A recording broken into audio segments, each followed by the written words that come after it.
감사를 놓치지 맙시다 라는 제목으로 이 시간 우리 성도들과 말씀의 은혜를 받기를 원합니다. 오늘 본문에서 예수님께서 한 마을로 가시다가 그곳에서 성경에 보니까 나병 환자 10명을 하나님이 만나십니다. 그들은 나병에 걸려서 이 마을에서 쫓겨나서 떠돌이가 되어서 이 사람들의 눈을 피해서 숨어 다니면서 겨우 목숨을 부지하고 있는 사람들이라고 생각합니다. 근데 그들에게 복음의 소식이 들려왔습니다. 어떤 소식이냐면 능력이 많으신 예수, 어떤 불치의 병도 치유하신다는 그 소문의 주인공 예수님이 오늘 자기들이 살고 있는, 자기들이 거처하고 있는 그 마을 어귀로 예수님이 지나가신다는 소문을 아마 들은 것 같습니다. 그래서 오늘 성경에 보니까 그들은 마을 어귀에 어느 곳에 있는지는 몰라도 몰래 숨어서 마을 어귀에 있다가 예수님을 기다리고 있다가 왜 몰래 숨어 있을 수밖에 없느냐 하면 걸리면 사람들에게 보이면 돌에 맞아 죽으니까. 그러니까 오늘 예수님이 지나간다는 소문을 듣고 어디서 멀리 숨어 있다가 지나가는 그 순간에 이들이 멀찍이 서서 오늘 본문에서 이 10명이 한 소리를 이어서 예수님께 소리를 질렀습니다. 오늘 본문 12절, 13절 말씀에 보니까 한 마을에 예수님이 들어가시니 나병 환자 10명이 예수를 만나 이들이 멀리 서서 소리를 높였습니다. 소리를 높여 우리 합창을 했다는, 한 목소리를 모아서 어떻게 소리를 질렀냐면은 예수 선생님이여 우리를 어떻게 해요? 불쌍히 여겨 주십시오. 그때에 오늘 예수님께서 이들을 보셨습니다. 여기 14절에 보니까 보시고 나와 있지요. 보시고 예수님이 아셨다는 거예요. 보셨다는 것은 이들의 지금 상황을 예수님은 알고 계신다. 다른 사람들은 몰라도 왜 멀리서 서서 왜 숨어서 우리는 몰라도 예수님은 보셨다는 것은 알고 계셨다. 그리고 예수님은 그들에게 바로 이렇게 말씀합니다. 14절 말씀에 보니까 뭐라고 이야기합니까? 우리 14절 말씀을 같이 한번 읽어보겠습니다. 같이 읽습니다. 보시고 이르시되 가서 제사장들에게 너희 몸을 보이라 하셨더니 그들이 가다가 깨끗함을 받은지라. 아멘. 예수님께서 이 나병 환자들에게 가서 몸을 보이라. 누구에게요? 제사장들에게. 당시에는 이 나병 환자들이 몸이 어떤 방법인지 몰라도 그 병이 나았을 때는 해야 될 방법이 한 가지가 있습니다. 자유를 얻을 수 있는 방법은 뭐냐? 제사장에게 가야 됩니다. 제사장에게 가서 자기가 낳은 몸을 보이고, 제사장이 그 당시에 성경에 구체적으로 나와 있지 않지만 어떤 방법인지 뭐 제사장이 그래 내가 허락한다. 너는 이제 자유인이다. 제사장이 허락해야만 이 사람이 마을로 가족들에게 누구들을 만나도 돌에 맞아 죽지 않습니다. 그러나 만약에 본인이 나았다 할지라도 제사장에게 확인 없이 그냥 돌아다니다가는 그 사람이 이제는 나병 환자가 아닐지라도 돌에 맞아 죽어도 그 사람은 방법이 없습니다. 그러니까 제사장이 완치 판정을 하지 않으면 안 된다는 거예요. 그래서 오늘 예수님께서 제사장에게 가서 몸을 보이라. 여러분, 이 말을 가만히 우리가 묵상해 보면 예수님께서는 이 사람들이 어떤 사람인지를 멀리 서서, 예수님이 눈이 아주 좋아서 그 나병 환자의 썩은 냄새가 나고 아니면 이게 몸에 막 고름이 나고 피고름이 나는 것을 예수님 눈에 보셨느냐? 아니지요. 예수님은 제가 서두에 말씀드렸습니다. 다 알고 계셨다. 그래서 예수님께서는 이 나병 환자들에게 바로 말씀하시기를 제사장에게 너희 몸을 보이라. 이 말은 다르게 직역을 하면 무슨 말이냐면 너희 몸이 다 나았으니, 너희 몸이 다 치료되었으니 제사장에게 가서 확인해라, 이런 뜻입니다. 여러분, 이상합니다. 왜 이상하냐? 예수님께서 직접 그들 몸에 안수하지도 않으시고 다가가서 기도해 주시지도 않았습니다. 나병 환자의 그 치료를 위해서 예수님께서 어떤 방법을 취하지 않았습니다. 보통 예수님께서 치료해 주셨던 소문이나 방법들을 들으면 실로암 목가에 가서 씻으라고도 말씀하셨고, 또 어떻게 직접 흙을 이겨서 눈에 바르기도 하셨고, 안수해 주셨고, 이렇게 하나님께서 어떤 방법을 취하신 부분들이 많은데, 이들은 그렇게 기대하고 왔는데, 또 멀찍이 서서 부를 수밖에 없는 이유, 자기들의 몸이 지금 나병, 문둥병자들이니까 사실은 가까이 갈 수도 없는, 하지만 예수님께서는 안수를 해주시더니 안에 어떤 방법을 말씀하실 줄 알았는데 전혀 치료에 대한 말씀은 하지 않으시고 다 나았다, 제사장에게 가서 확인해라, 이런 말씀을 하셨다는 거예요. 사실 지금 나병이 낫지도 않았는데 자기 몸을 보면 그대로인데, 그대로 지금 피고름이 흐르고 썩은 냄새가 나는데 지금 제사장이 가서 너희 몸을 보이라, 다 나았으니 확인해 주세요. 만약에 여러분 그렇게 했다가는 어떻게 되겠습니까? 대부분 사람들은요 그렇게 하지 않을 겁니다. 행여나 갔다가 믿고 갔다가 잘못하면 죽을 수도 있기 때문입니다. 그런데 여러분, 오늘 너희 몸을 보이라 하셨더니 14절 우리가 읽었지요. 후반절에 뭐라고 말씀합니까? 그들이 누굽니까? 10명의 나환자들입니다. 어떻게 해요? 가다가 깨끗함을 받은지라.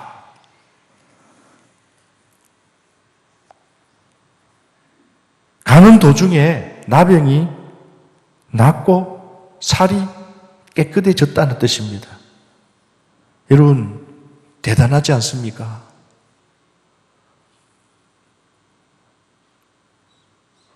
이 말씀을 그냥 우리가 지나가는 말씀으로만 들으면 그럴 수 있겠다라고 생각할지는 모르지만은 가만히 이 말씀을 묵상해 보면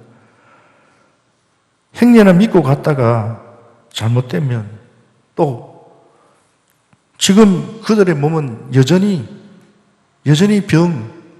병을 갖고 있었다는 거예요. 그런데 예수님의 그 말씀만 믿고 갔다, 이거는 여러분 믿음이 아니면 그럴 수가 없지요. 그래서 제가 방금 말씀 대단한 믿음이다. 깨끗하게 나았습니다. 그리고 나병이 치유되는 기적을 그들이 직접 경험했습니다. 그런데 여러분, 오늘 이 10명의 나병 환자들은 참 대단한 믿음을 가졌습니다. 그러나 그 대단한 믿음이 오늘 거기까지입니다. 이후에 그들에 대한 말씀은 성경에 나오지 않습니다. 그들은 다 집으로 돌아갔습니다. 뿔뿔이 제 갈 길로 갔습니다. 얼마나 기뻤겠습니까? 얼마나 좋았겠습니까? 평생도록 해결되지 않을 문제가 해결되었으니 여러분 얼마나 좋았겠습니까? 그래서 각자 집으로 뿔뿔이 다 제 갈 길로 갔습니다. 자, 그런데 오늘 이어서 오늘 16절, 15절 말씀에 보면 그 10명 중에 한 사람이 자기가 나은 것을 보고 어떻게 해요? 집으로 돌아가지 아니하고 먼저 한 게 뭐지요? 다른 사람들은 다 성경을 읽어보면 다 집으로 돌아가 버리고 뿔뿔이 흩어졌는데 한 사람만 어떻게 해요? 맞습니다. 예수님께 찾아와서 예수님 감사합니다. 오늘 15절은 이렇게 말씀합니다. 그 중에 한 사람이 자기가 나은 것을 보고 큰 소리로 하나님께 영광을 돌리며 돌아왔다는 겁니다.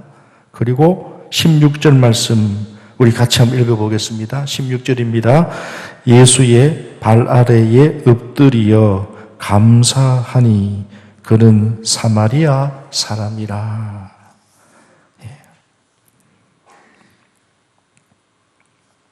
이 한 사람의 믿음이 계속됩니다. 주님께로 돌아와서 먼저 한 일이 큰 소리로 영광을 돌리며 그리고 예수님 발 앞에 엎드려 감사를 드렸다. 이 모습을 보신 예수님은 이렇게 말씀하셨습니다. 10사람이 모두 깨끗하여졌는데 그 9은 어디에 있느냐? 왜 너와 같은 이런 믿음에 계속 진행되지 못하고 이 한 번 대단한 믿음으로 끝이 났느냐? 너무 안타깝다. 성도 여러분, 우리의 신앙은 계속 진행되어야 될 줄로 믿습니다. 큰 믿음이 있고 작은 믿음이 있잖아요. 성경이 분명히 그리고 믿음이 없는 자들아, 믿음이 적은 자들아. 여러분, 우리의 믿음은 계속 자라나야 됩니다. 성장해야 된다는 거예요. 오늘 예수님은 이 10명 가운데 이 9명의 이 모습이 안타까웠다는 거예요. 참 대단한 믿음을 가졌는데, 여러분 이거 대단한 믿음 아닙니까? 누가 이런 믿음을 가지고 병이 나을 수 있겠어요? 대단한 믿음인데 이 정도 대단한 믿음이라면 계속 진행되기를 바라셨다. 하나님 오늘 우리의 신앙이 자라기를 바랍니다.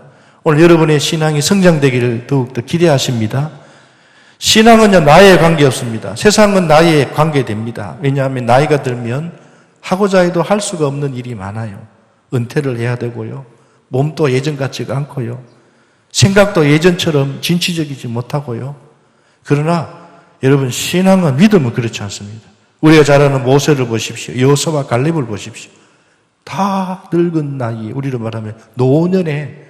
그래서 신앙이라는 것은요 사실은 법으로는 은퇴라는 말을 하지만은 사실은 은퇴라는 게 없지 않습니까? 하나님 앞에 가는 그날까지, 하나님 앞에 서는 그날까지, 그날이 은퇴하는 날이라고 저는 생각합니다. 중요한 것은 오늘 안타까워하셨다. 그리고 나서 예수님께서 오늘 감사하면서 주님을 찾아온 그 한 사람에게, 사마리아 그 사람에게 오늘 예수님께서 이렇게 말씀하셨지요. 우리 마지막으로 19절 말씀을 같이 한번 읽어보겠습니다. 19절 말씀 같이 읽습니다. 그에게 이르시되 일어나 가라. 내 믿음이 너를 구원하였느니라 하시더라. 아멘. 예수님께서 너는 구원받았다. 근데 너는 구원받았는데 무엇이 너를 구원했다고 성경이 말합니까? 내 믿음이. 사실은 좀 다르게 표현하면 너의 그 감사를 통해서 너는 구원까지도 받았다. 너는 구원받을 수 있는 믿음이 있다. 성도 여러분, 오늘 감사하는 그의 태도에서 하나님은 믿음의 극치를 보셨다는 거예요. 여러분, 감사는요, 믿음이 없으면 감사할 수가 없어요. 신앙의 감사는 믿음이 없으면 감사가 되지가 않아요. 그래서 성경에 보면 사도 바울이, 성경에 보면 많은 믿음의 선진들이 세상 사람들이 볼 땐 도저히 이해할 수 없어요. 아니 지금 감사할 상황이 아니에요. 남들이 보면 죽을 지경이에요. 남들이 보면 고생길이에요. 남들이 보면 다 그런 소리 하면 이상하다고 생각합니다. 그런데 감사하다는 거예요. 여러분 보통 우리가 감사할 때는 어떻게 감사하죠? 나에게 혜택이 있을 때, 나에게 뭔가 보람이 있을 때, 나에게 뭔가 유익이 있을 때 우리가 감사하다고 하지, 나를 힘들게 하고 나를 고생케 하고 나를 어렵게 하는데 누가 감사합니다라고 하겠습니까? 그런데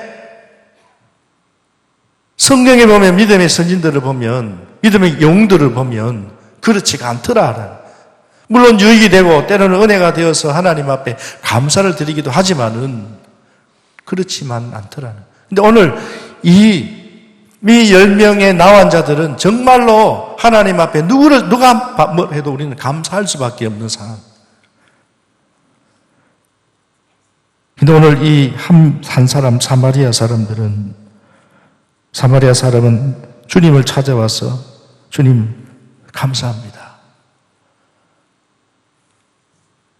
그럼 주님은 그 감사하는 그 사마리아 사람의 그 믿음을 보시고, 그래, 너의 그 감사하는 그 믿음이 너를 구원하였느니라. 하나님은 병을 치료하는 은혜만이 아니라 무엇까지 주셨다? 구원의 은혜까지도 이 사마리아인에게 허락하셨다. 성도 여러분, 오늘 우리는 여기서 모든 믿음이 다 같지 않고 어떤 믿음은 기적만을 체험하는 믿음이 있다. 기적을 체험하는 믿음도 정말 대단한 믿음인데요. 그러나 오늘 이 한 사람은 기적만의 믿음으로 그치는 것이 아니고 구원을 받는 믿음까지 보셨다. 우리에게 보여주고 있다는. 성도 여러분, 기적을 체험하는 믿음, 구원을 받는 믿음, 어느 것이 더 귀하겠습니까? 보통 사람들이 생각할 때는 지금 당장 내가 치료받고 지금 당장 그 문제가 해결되는 그것이 더 귀하지 않겠느냐, 우리가 그렇게 생각할지는 모르지만은, 그러나 멀리 보면, 영적으로 보면 당연히 구원을 받는 믿음이 가장 귀한 믿음인 줄로 믿습니다.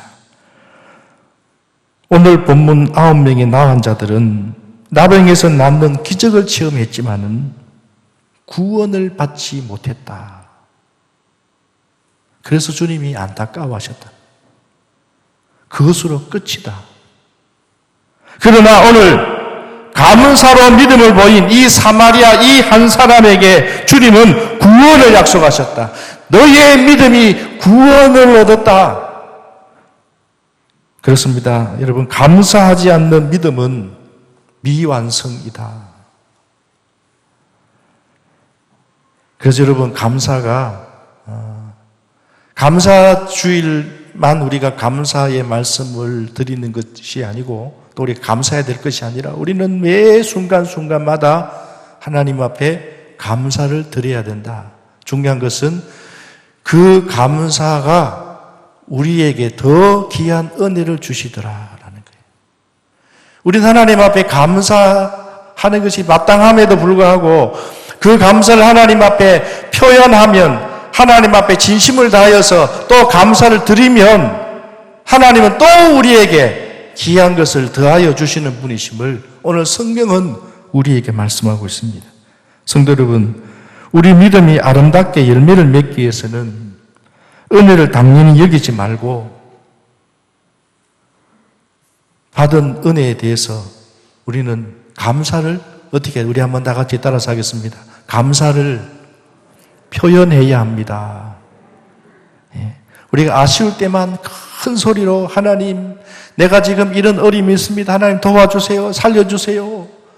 우리가 그렇게 이게 잘못됐다는 말이 아니에요. 여러분, 우리가 큰일을 당할 때 큰일 났습니다. 빨리 도와주십시오. 우리가 소리를 내고 적극적으로 우리가 도움을 요청받아야 됩니다.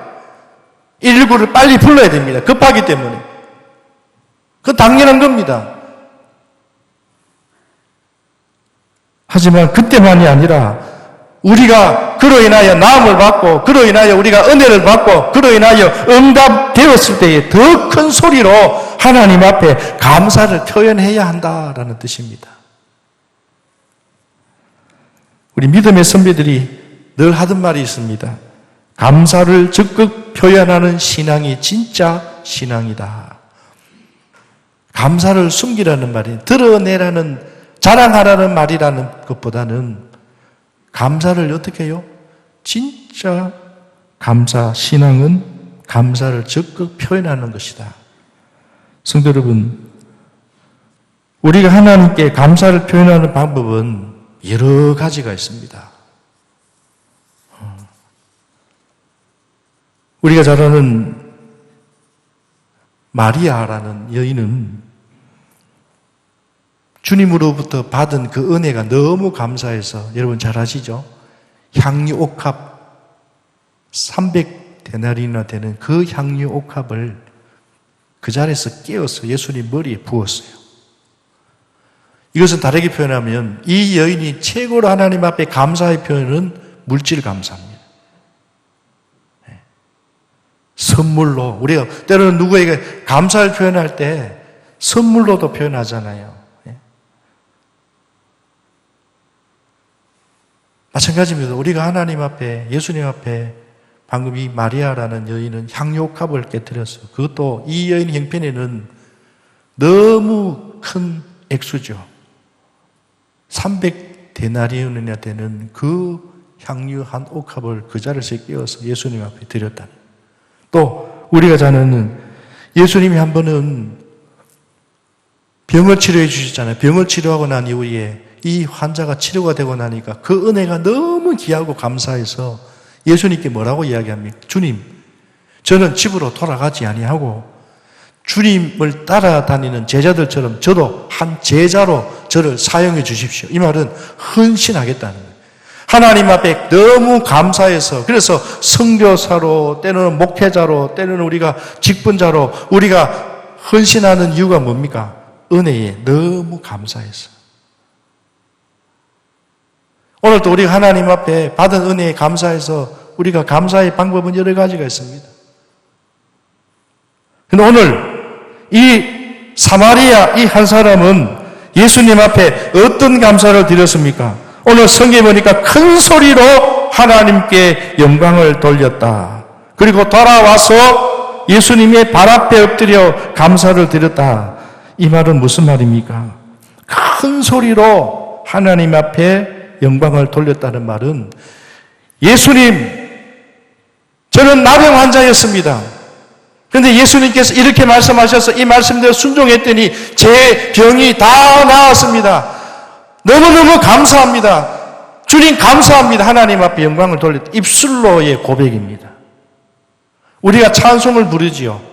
찬송은 누구를 위해서 찬송을 부릅니까? 나를 위해서 부릅니까? 아니면 목사님을 위해서 부릅니까? 아니 우리 서로를 위해서 노래를 찬송을 부릅니까? 아니죠. 이 찬송을 부르는 게 바로 감사입니다. 하나님 오늘 또 이 자리에 불러주신 것 감사합니다.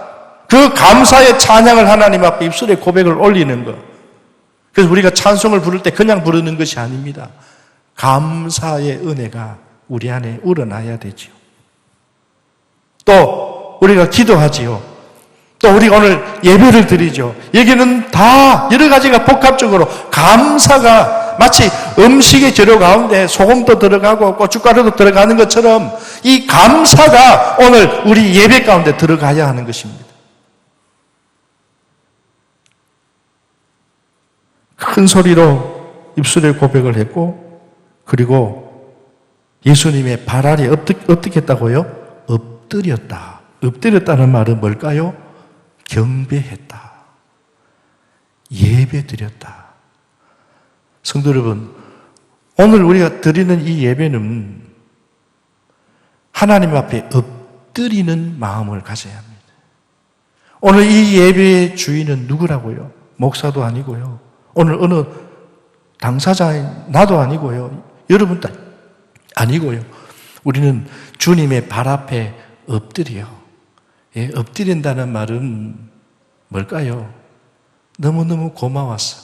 예, 경배한다.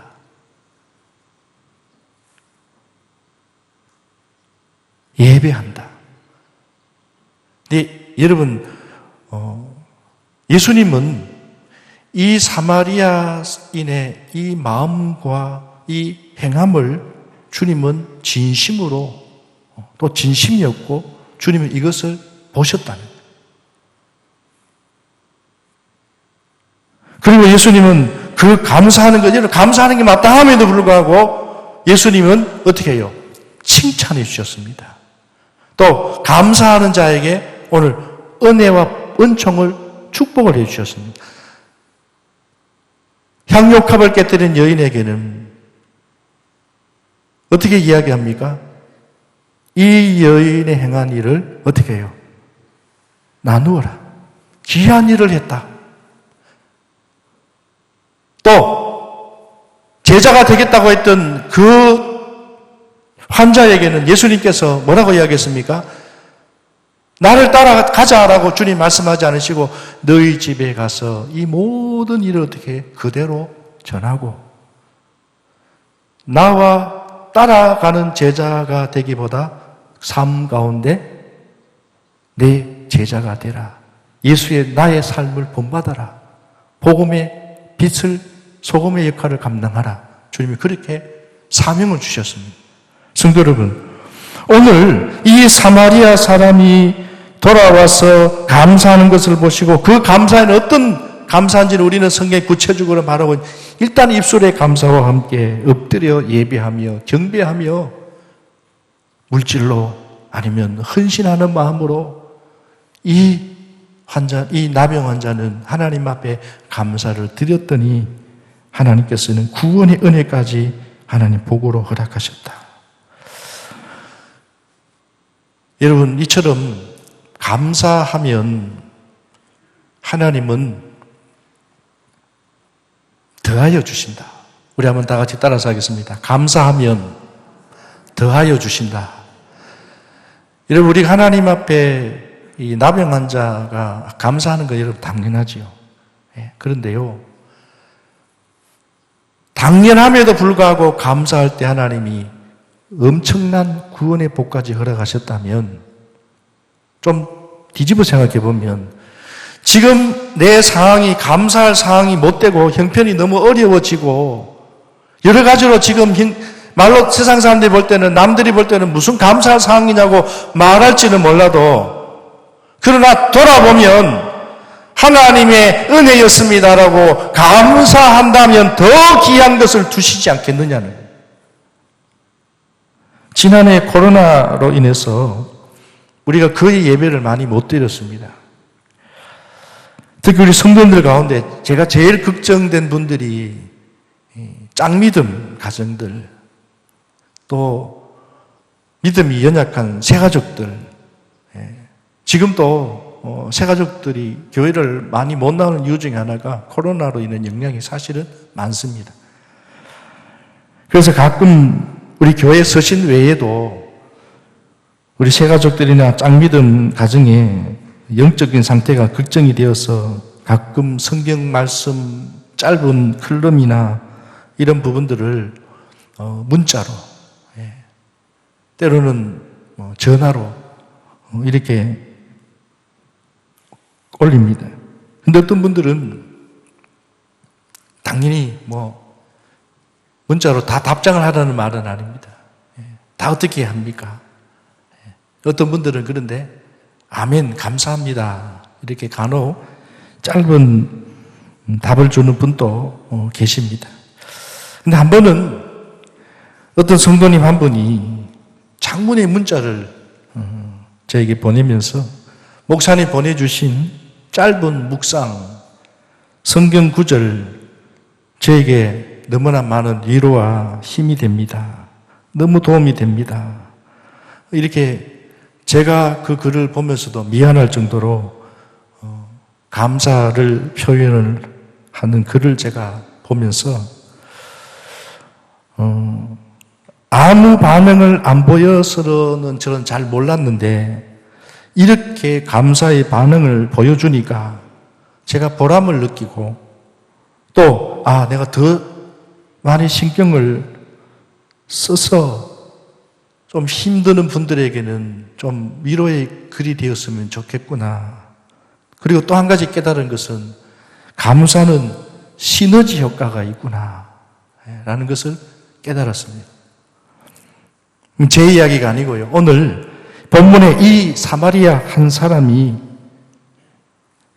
하나님 앞에 예수님 앞에 돌아와서 예수님께 큰 소리로 영광을 돌리면서 예수님 발 앞에 엎드려 감사를 드릴 때 많은 사람들이 이 상황을 아마 특히 제자들도 봤을 겁니다.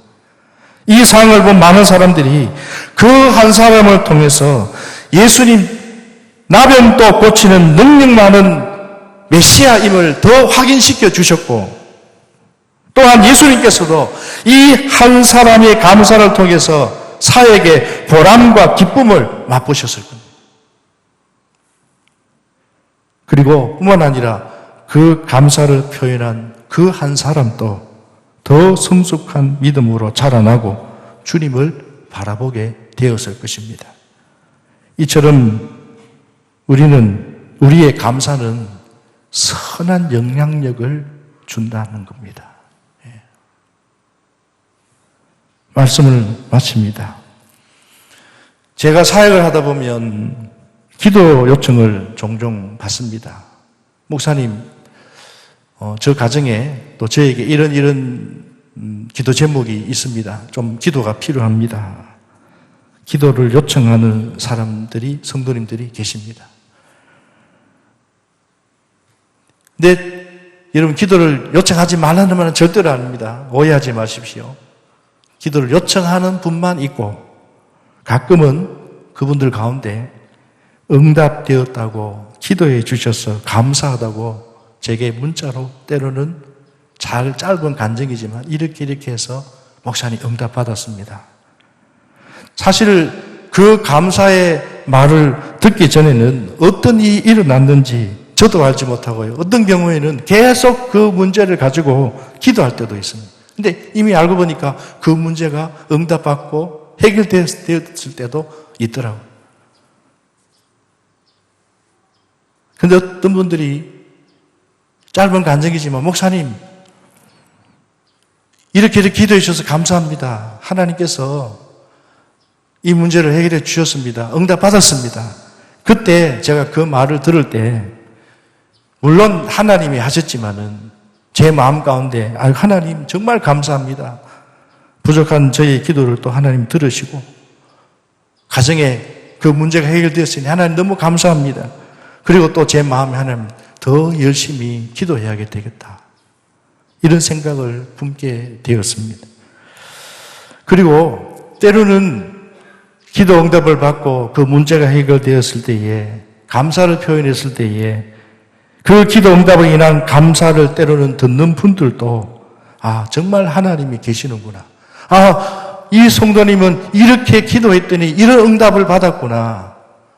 나도 이렇게 기도해야 되겠구나. 나도 때로는 기도를 부탁해야 되겠구나. 열심히 기도하면 되는구나. 이런 생각을, 도전을 주게 되는 겁니다. 성도 여러분, 오늘 저와 여러분들은 나병 환자와 같지는 않지만은, 사실 지난 1년 한 해, 지금도 마찬가지입니다만, 코로나로 인해서 참 불안하고 혼란스럽고 많이 힘든 줄로 압니다.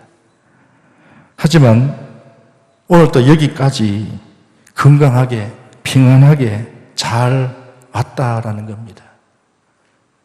물론 내가 조심해서 또 내가 뭔가를 잘해서도 물론 있겠지만은, 그러나 돌아보면 하나님의 은혜가 아닌가 생각을 합니다. 그러므로 성도 여러분, 오늘 우리는 그 외에도 하나님 앞에 받은 은혜, 감사해야 될 부분들이 너무너무 많습니다. 근데 우리는 오늘 당연하게 생각을 하고, 하나님 이해해 주실 거야, 하나님 내 마음 아실 거야, 우리는 마음과 생각은 그렇습니다만 그렇지 않습니다. 오늘 성경에 분명히 예수님께서 말씀하셨지요. 10사람이 다 깨끗함을 받지 아니하였느냐, 그 압은 어디에 있느냐라고 말씀하셨습니다. 이 이방인 외에는 하나님께 영광을 돌리러 돌아온 자가 없느냐. 오늘 이 말씀을 우리는 굉장히 중요하게 생각해야 합니다. 오늘 저는 특별히 감사절은 아니지만 이번 한 주간 돌아보면서 감사할 일이 참 많은데 우리가 감사하지 못하고 불평하고 낙심하고 원망한 일들이 참 많겠다라는 생각을 해봅니다. 뉴스를 들어도 주위의 사람들을 봐도 만나도 다 힘들다, 어렵다. 그러나 여러분, 맞습니다. 힘들고 어렵지만 그러나 우리가 감사를 잊어버리지 마시기를 바랍니다. 이 감사를 우리가 더욱더 어려울수록 더욱더 적극적으로 하나님 앞에 여러분 표현하시길 바랍니다. 물질만으로만이 아닙니다. 마음을 다해서 예배를 드릴 때도 하나님을 우리가 늘 기억하면서 감사할 일을 돌아보면서 그래도 지금까지 지켜주신 것 감사하면서 여러분 힘들고 어렵지만 이 어려움들을 감사로 이겨내시기를 주님의 이름으로 축원합니다. 기도하겠습니다.